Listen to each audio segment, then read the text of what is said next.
Sammy Halbert, very great rider from United States, and we are in Lunner, Norway. All right. Why are you here, first of all? Yeah, I'm here to teach a flat track school. Gunner brought me out. It was so nice. He reached out to me and asked about doing a flat track school, and it fit in perfectly this weekend. I raced in the UK last weekend, and I'm racing in France next weekend. And Gunner asked me if I wanted to come do a flat track school in Norway, and I'm like, heck yeah! I've never been to Norway, so let's do it. And I always love coming out here and checking out like new flat track communities. It's always wherever you go in the world, it seems like it's always such a nice little flat track community. Always a great group of people, and same here. Right. It's not the first time in Europe for you. Right. Yeah, I did the FIM Flat Track Championship last year, and I've been coming, to Rossi's Ranch every year for like 6 years or something now. So in Italy. So yeah, been coming to Europe a bit for flat track over the years. It's always enjoy it. Going backwards a bit. Tell me, how old are you? Can I ask you? Yeah, for sure. I'm 36 years old. Turned 37 in like less than a month, I guess, a couple weeks. So catching you. Yeah, you won't do it. But you're from the United States, but where exactly? Yeah, I'm from Graham, Washington, so I'm from Washington State, which is the west coast of the United States, just above California and Oregon. That's where I'm from. That's where all my family still is there. I live in North Carolina now, in Charlotte, so I've been living on the East Coast now, but I'm from the West Coast, so West Coast boy. How did it all start? When was flat track the thing? Yeah, I think most people that get into it in the States kind of starts around the same way. Like my parents used to do it, my grandpa as well used to do it, more amateur level, semi-pro, and my mom even raced. So my mom raced quads. My parents started on flat track quads, and then my dad switched to bikes pretty much right away, and then always had the opportunity to do it as kids. And at 10 years old is when I started. At 10 years old, my brother Jethro and I started right about the same time, and just stuck with it, and pretty much been doing it ever since. So this is my 20th year pro.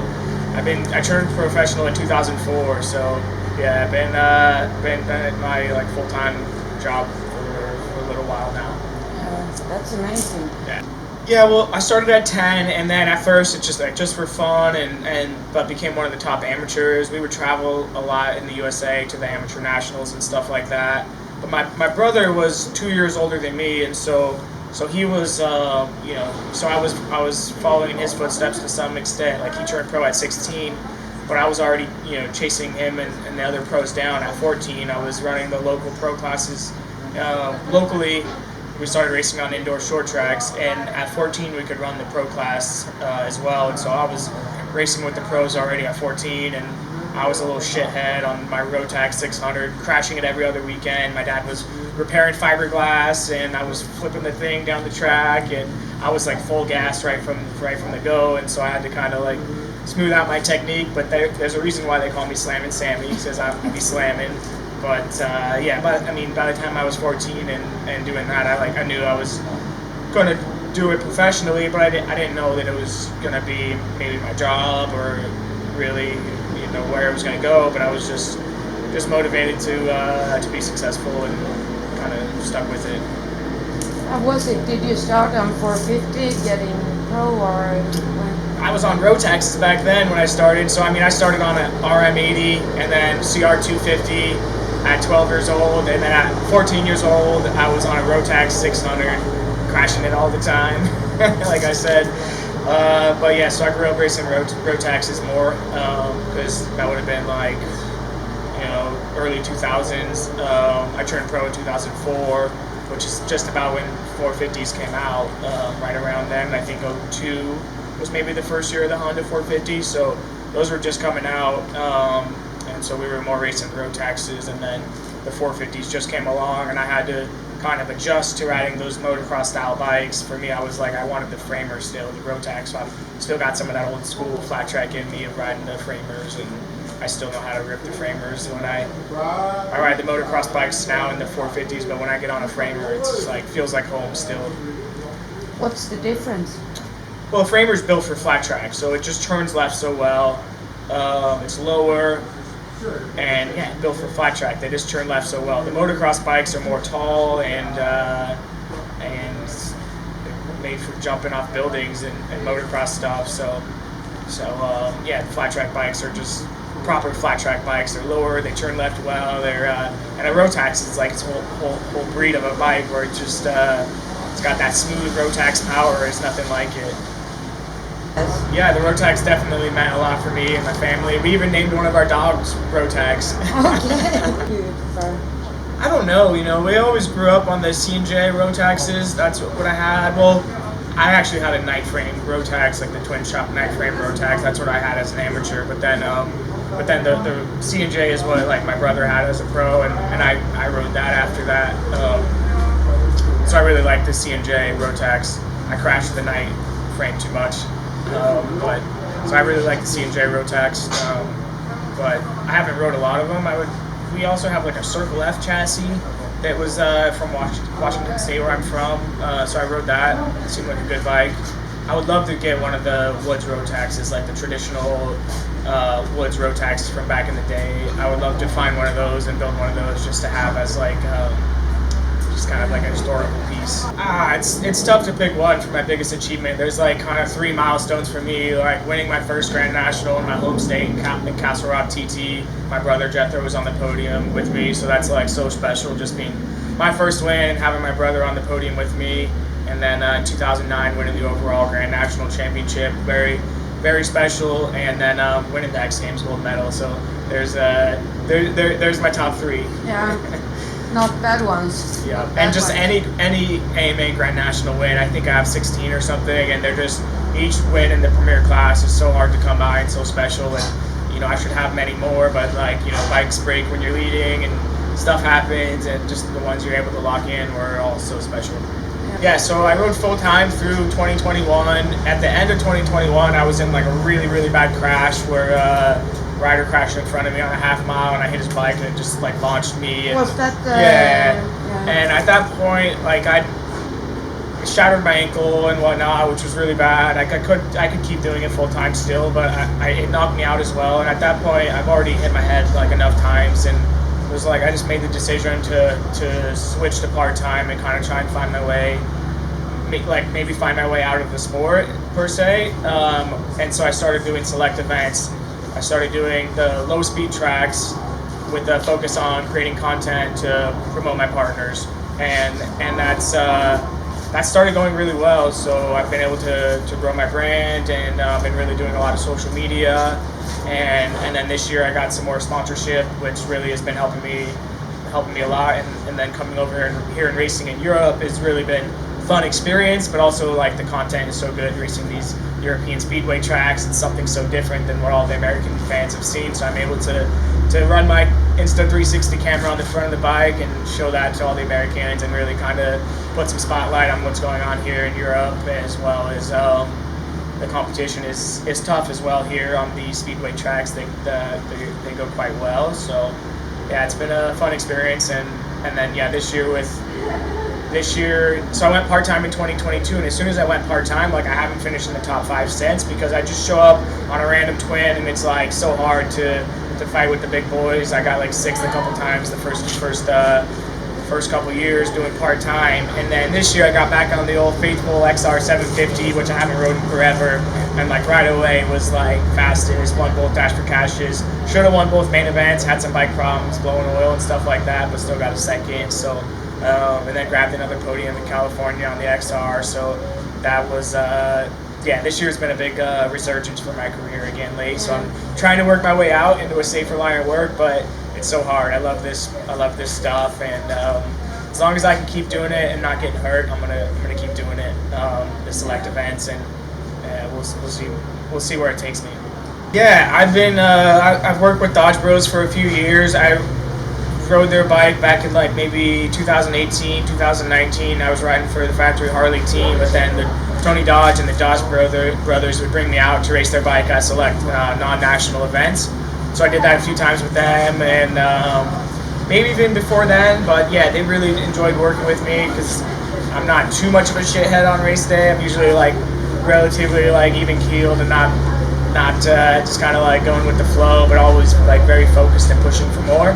So anyways, they enjoyed working with me, and then I think I raced their bike at Ventura last year. I raced the Harley at the Ventura, like won national last year, and then and Tony was like, I was planning on riding the Yamaha again this year, but Tony said let's go do this, and he made it really worth my while, and then I'm so glad I did, because like going to Daytona and being so fast and getting the XR back in the spotlight, winning the Dash for Cashes, and fighting, like leading almost both main events almost to the end, like was so special. Like I could really feel the crowd support, and just like worldwide, like getting so many messages, so much support, just to bring the old faithful back out there. You know, the sport's kind of in a funny place, and so and I just show up every once in a while and have a crack and have a laugh and mix it up with the boys and kind of stir shit up slammy style and post my content and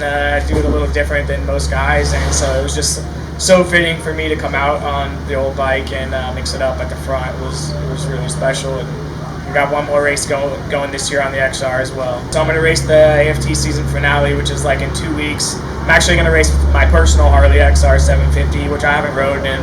You know, I ran my own team from like 08 through 2014, and I haven't rode my Harley since then. But I got one. I'm pulling it out, and just because I want to have the last Harley to ever race a Grand National flat track, because they're changing the rules next year to go production based, so there won't be purpose-built bikes anymore. So I'm dusting off the cobwebs. I'm bringing out my old tuner from back in the day, and my dad and all my guys from back in the day. We're gonna go out and have a crack, and you know, it's a little bit of a gamble going back to my bike because it's been so long, and at the top level, all it takes is one little thing being a little bit off. If the brakes aren't just right or something's not just right, like you can't fight with the boys at the pointy end. Everything has to be just perfect.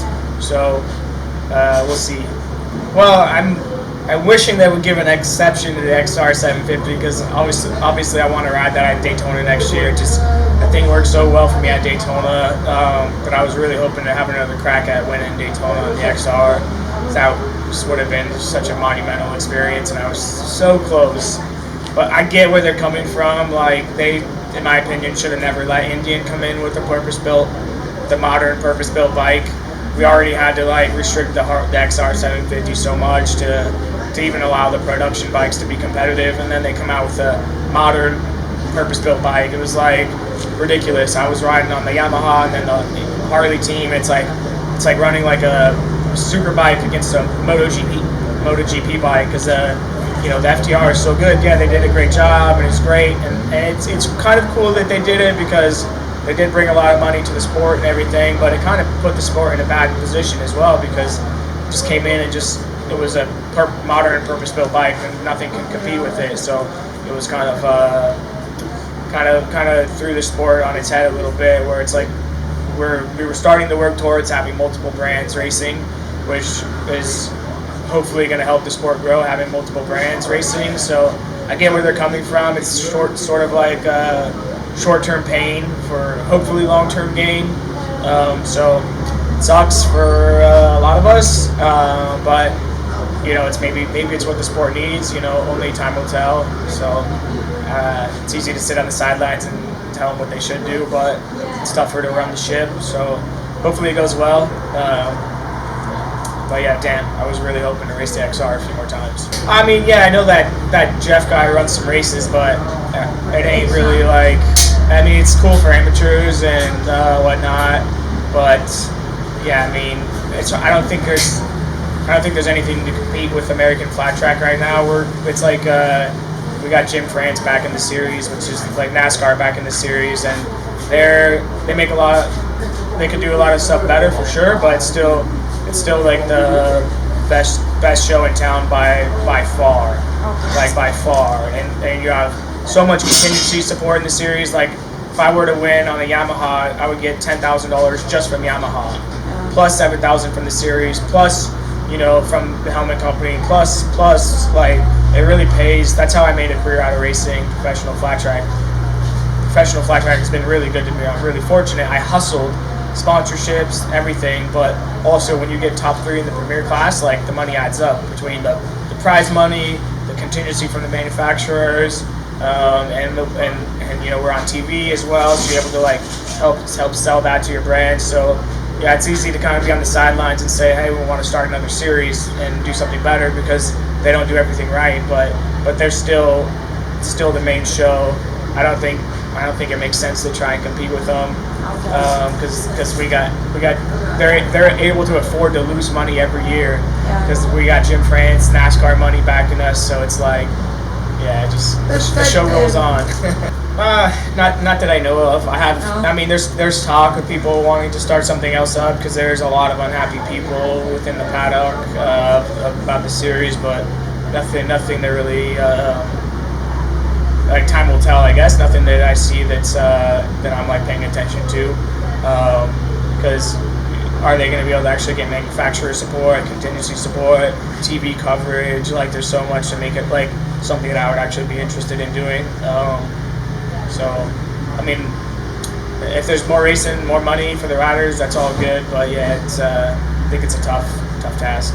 And you have been on the very first one. Yeah, we raced the adventure bikes. They call them adventure trackers, and actually, I think they're trying to copy kind of like what they did in bagger racing in America, which on the baggers on the street bike racing has been wildly popular. It's brought a ton of fans to the road racing sport, and I think they're kind of trying to copy that. So, and it feels like it started in a similar fashion to me. Like, we went out there, we raced them.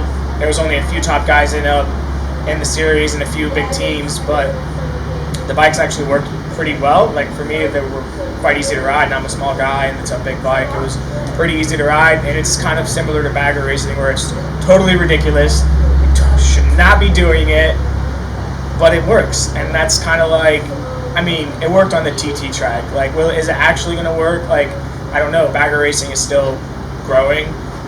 So I think there's a possibility that it works in the sense of that it's ridiculous, you shouldn't do it, but the fans, casual fans, could maybe relate to it more, because it's like a bike they can just ride on the street. We're out there doing burnouts and donuts, trying to heat our tires up, and it's just kind of ridiculous. But it's also, this is supposed to be a show, so I think it has a potential of working, and it's easy to bring manufacturers in. So I rode for Triumph, so I was able to start a relationship with Triumph America. So we'll see, but yeah, I think it could be cool on select events. It'll be interesting to see what Jared Mees does. He's probably in his last year racing this year, and he's quite a good businessman, as well as promoting some events. But also, he's probably sick and tired of American flat track and some of their shit. So hard to say. It'll be first interesting to see what Jared Mees does as he steps back from racing. But yeah, I don't know. Well, I don't know. I mean, I think it's like the XR 750. It's hard to beat that. Like, I had most of my success in my career on the XR 750. Most of my career wins on the XR 750. I still have 4 of them myself. I'm getting ready to sell one. I might actually sell the one I race here in 2 weeks. That's the last bike to ever race Grand National competition.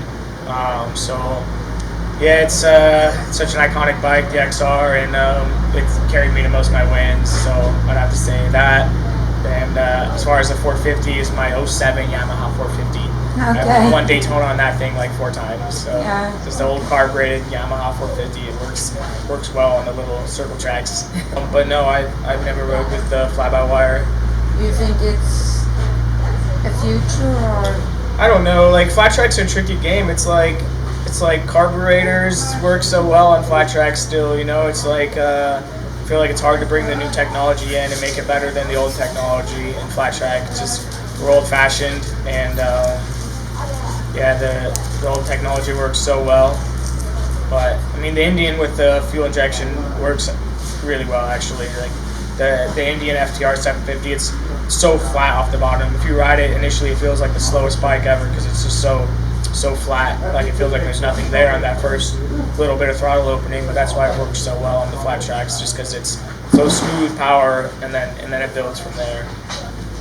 Well, some of the stuff, the differences between racing in America and Europe, there's a lot. So in America, we're mainly racing on car tracks that are like clay ovals, built for stock cars and dirt cars and stuff like that. Here in Europe, we're racing on proper speedway motorcycle tracks, which for me is so fun, racing on these proper speedway motorcycle tracks. They're built for motorcycles.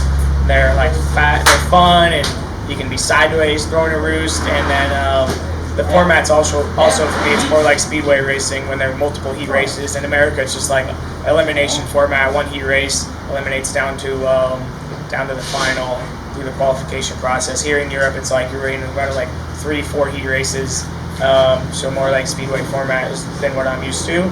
And then the guys over here are quite fast on speedway tracks. They're getting better as well.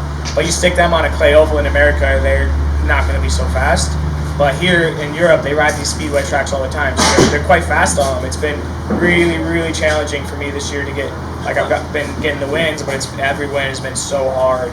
And then like I won this last race in the UK, and it felt so good. There was just one thing missing, and what it was usually like you win a big challenging race in America, and you have all those feelings of winning, success, yes, and you also know you have a bunch of money coming.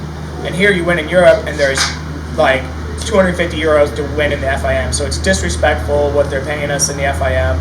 But they do want to grow it at the FIM. It's coming, I think, from the president of the FIM. They want to grow it. They're asking me my opinion, so they're willing to listen to some extent at least. So I'm optimistic that I'm going to be able to push and help get more money in the sport here in Europe, because that's what it needs. If we can get some more money in the FIM from being kind of the top level in Europe, then hopefully that will trickle down to where the younger riders racing here regionally can have something to shoot for to actually be able to make it to the FIM World Championship and not just be an expense where it's like coming to race this just costs us money. And hopefully it starts paying money. Hopefully we're getting manufacturers involved. And so the goal is to grow it to where there's money in it. Manufacturers are getting involved. There's maybe paid rides, and so kids can come and race flat track here in Europe and make money and not just spend money. So I was like switching to part-time with the focus on creating content to promote my partners, and then so I got the opportunity to come race it. Like Greg Hancock approached me and asked me if I wanted to come do it, and I'm like, sure, yeah, if they can get my flights covered, I'm in. So I kind of got tricked into coming. Like they was like, yeah, we got your flights covered, come on. So they paid for my flight for the first round, and then and that was it. And then I was like, it was like 2 weeks before the next race, and I still got no flights. And no, it turns out the deal was just they were going to pay for the first flight. So honestly, I kind of got tricked into it. But like it was exciting for me to come do something different, come chase the world championship, race the different tracks. And where I was at in life, I was like, let me just go travel Europe for a while and experience Europe and have fun with it. And then it went so badly last year with getting disqualified in 3 of 5 events and being like not successful with it. I expected to come here and be able to win the championship fairly easily, which I probably would have if I wouldn't have been crashing into people and getting disqualified and all that. So this year I was like on the fence about coming, and I was like, you know what, I'm just going to come back so I can get the job done and not have regrets later in life for not getting it done. So I'm going to try to kind of check that one off. But I did sell some sponsorship for it this year to where it's actually being more worthwhile for me to come. There's no money in racing it, but I'm able to sell sponsorship for it. So we'll see how it goes this year, and then if the sponsorship grows, there's a chance to come back next year as well. But initially I would have thought no way I would like keep coming back, but maybe if the sponsorship keeps growing, and we'll see. So I've had some great sponsorship from like Castrol and Dodge Bros Racing, but then this year I brought OnlyFans on. And OnlyFans, it's a social media platform. It's a content creator platform that enables the content creators to profit off their content. And they've been getting more into motorsports. So they're sponsoring like a MotoGP team in Moto2. They're sponsoring a bunch of different athletes from like bicycle racing to boxing and all sorts of stuff. So I feel like it's like the old cigarette money where it used to be Camel Pro and stuff coming in, that kind of a controversial sponsor, but really helping the sport and really putting money into the sport. And it's by far the biggest sponsor I've ever had, the most support I've ever had, and which is kind of crazy. Now I'm like part-time and I just pulled in the most support I've ever pulled. So yeah, OnlyFans has been coming in and really supporting a lot, and and it's just allowing me to kind of race more. And so I run an Insta360 camera on my bike, and I post all the content onto OnlyFans right away, and then later on I put like more of a refined version on like YouTube and Instagram. But on OnlyFans, it's like a pretty small community I have on there, so I can be more like direct with my fan base on there, and I can show like a little bit more of like the real Sammy, and just put out the raw content and kind of play with it and have fun with it. So still pretty new for me. It's just my second month with them, so I'm finding what works. And but yeah, I've been enjoying it. It's been a lot of help. Yes, so I'm riding for Fabrizio Vesperini, which is the VFR racing team, and they have, I think, the best bikes in the World Championship. Fabrizio is a former world champion. He won the flat track world championship a couple times, and so he understands the sport more from like a speedway style of flat track, which these tracks are so much speedway style. So it's really nice. The bikes work so well. I think through Cordetti Racing, they sell some products that we use on the bikes, like the triple clamps, the lower brake pedal, stuff like that kind of helps me get the comfortable flat track feel. But yeah, Fabrizio's been really, really nice to work with, and the bikes have been really good. It's so hard to say what the plan for the future is. It's like kind of year by year right now. So depending on support for next year will dictate whether I come back for the World Championship. I'm kind of going to stick with like doing select events with the focus on creating content to grow my brand and promote my partners. So whether that means coming back for the World Championship, like especially if OnlyFans really appreciates the World Championship and they're able to increase the funding for next year, I would come back and do it. Otherwise, I may just stay in the States and race select American flat track events, and I might try and do more road racing. Like I really enjoy road racing, so I might try and do some select Moto America events on that front. Maybe even do some hill climb racing, and I'm even open to doing some speedway racing. So kind of just that tapping into different sports a little bit, doing select events, having fun with it. But yeah, for sure the World Championships will be a big question mark whether I come back for that. The goal is to just knock that off the list this year, get it done, so I don't have any regrets later if I'm not doing it. And then just I don't know. Okay. Just keep having fun and going fast. Yeah. But as long as I don't get hurt, like that's the main thing for me, is managing the risk, not getting hurt, which as a motorcycle racer it sounds ridiculous. It's tough to do. But yeah, I know I want to keep racing Daytona flat track at least until I'm like in my 60s, and just keep the national number of 69 in the family name for as long as I can. Or I drive at Vinsvoll. Vinsvoll. Yeah, for Scandinavians, Vinsvoll is quite familiar at the moment, so because they have a vibrant environment for flat track, and your father Gunnar is also one of the best promoters in Norway for both racing and practice and so on. So you did attend the school today. What did you think about it? It was good. Was good? Yeah. What was good? I don't know everything about it. It was fun to drive around and get good feedback and stuff. Yeah. What kind of expectations did you have? Nothing really. Just to drive around and yeah. To be fast. Yeah. What particular issues did you have when you came this morning that you feel that you got solved today? Maybe not like having enough speed into the corner and like sliding enough. And I feel like, and also not using the brake enough. And I feel like I progressed a bit on that. So what advice did you give her? Yeah, well, I think at first she was riding a new to you bike, right? This is your first time riding this bike, right? Yeah. Yeah, so at first was kind of letting everyone get the feel for things, but then it seemed like most everybody here wasn't using the rear brake at all. And so I think the kind of limit of what they can do is quite limited when they're not using the rear brake. So at first she was like kind of managing her speed down the straightaway. So it was getting her to go fully wide open down the straightaway and then have the confidence that you can use the brakes to slow down. And she did. It was really cool to hear her bike, next thing, wide open, bouncing off the limiter. And she really picked up the pace. Was cool to see her with the fast guys in one of the last sessions, keeping up or going faster than them maybe at one point. So that was definite progress, I would say. So will she get a big A or? For sure, A+, A+. Now I think everyone really made some good progress. Like, sometimes it's hard to teach people, especially the older riders, like new tricks, but everyone was pretty willing to try the things, pretty eager to get better. So it was a good class today, good group of people for sure.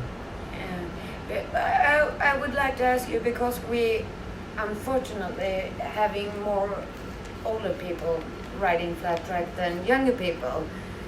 Do you have a good advice for us in Scandinavia how we should catch those young talent like Malene? I don't know, get them off the video games, right? I don't know. It's tricky. Like I think for a lot of us, like this started in the States. Like our parents got us into it. So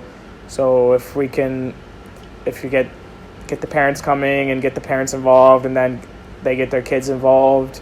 I don't know. That's how it started for a lot of us back in the States. Is our parents got us involved. Just having access to motorcycles, and then knowing that it's available, and maybe teaching that it's safer than motocross because you're not jumping, and like those kids in motocross, they're breaking their limbs so much. So I'd say it's typically, especially the tracks here in Europe, I think are quite a bit safer than motocross because they're not too high speed. Like in America, we have some really, really high speed flat tracks. Here it's mostly short tracks, so it's like pretty safe really. So, and you guys have air fence even on these little tracks, so it's so nice. So I think the fact that like the safety is really good. So I think it's a great opportunity for kids to come out and like let their speed out on the track, and so they're not speeding on the streets, right? Okay. I go back to the States to race the AFT finale, and then we wrap it up back here on the next trip, Czech Republic and Hungary. Yeah. So yeah, it should be all good tracks. All tracks I raced last year as well, so I'm familiar with them all, and it should be good. I'm excited to hopefully stay out of trouble and get it done this year. But you're the points leader at the moment. I am. Yeah, I got a little bit of a cushion. But Ervin Kračovic from Czech Republic has been pushing me all year. He's finished right behind me every race. He's been one place behind me each race, so he's pushing me. He's going well. I know he's hungry to win one, so I'm going to try and keep that from happening. Okay, I tried to wrap this up, and Yep. I'm really grateful for you wanted to participate in this interview. For sure. And I'm really, really grateful for the slide school, because even old ladies can get a little bit better with your help. That's right, and you did. Good job, and thanks to everyone that came and took the class today. It was cool. It was a good experience for us all. Yeah, we want you to kick some ass, both here in Europe and of course in the States. Thank you so much. Thank you. Good job. Perfect.